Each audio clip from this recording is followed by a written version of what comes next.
Jurong Cameron. Dia macam mini mall lah. Macam-macam ada. And then kat situ hotel kita tidur. Hadapan je dengan Central Mall. Okay. Centrum ada ni.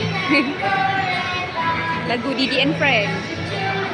Actually dia shopping mall betul lah. Baru. Kita orang datang dulu 2-3 kali kat sini, tak pernah pergi sini. Ada banyak tempat makan, ada souvenir. Ada banyak game, tapi game kat sini mahal Satu game token RM10 per person. Memang tarikan dekat sini. Lagu Didi and Friend. Lagu Cocomelon. Dia round lagi lah. Oh tak. Okay, jom. Budak pun naik. Bapak budak pun naik.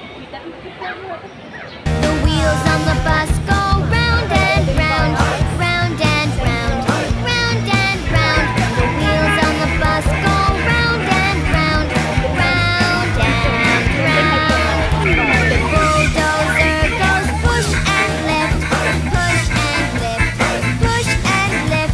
The bulldozer goes push and lift, push and lift. We're on the move today. Let's go, we're on our way.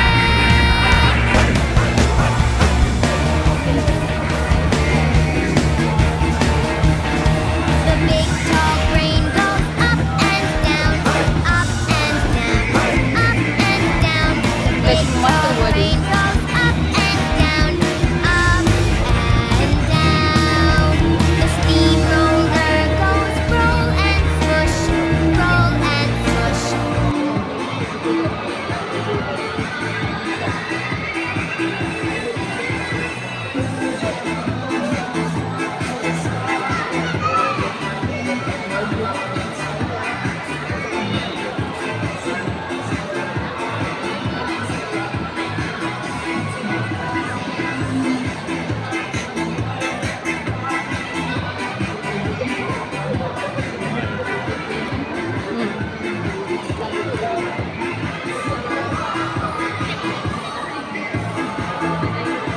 Ini Hotel Brington. Dalam mall ni pun ada hotel.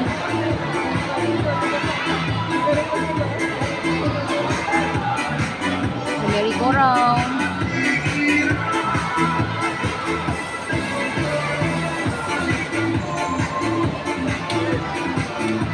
Saya macam dah teringin nak makan steamboat.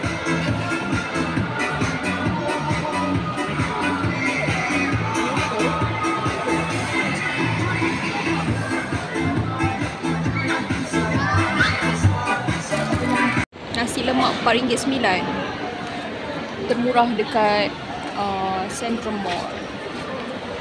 Tapi dia tutup awal, pukul 9 dah tutup dah.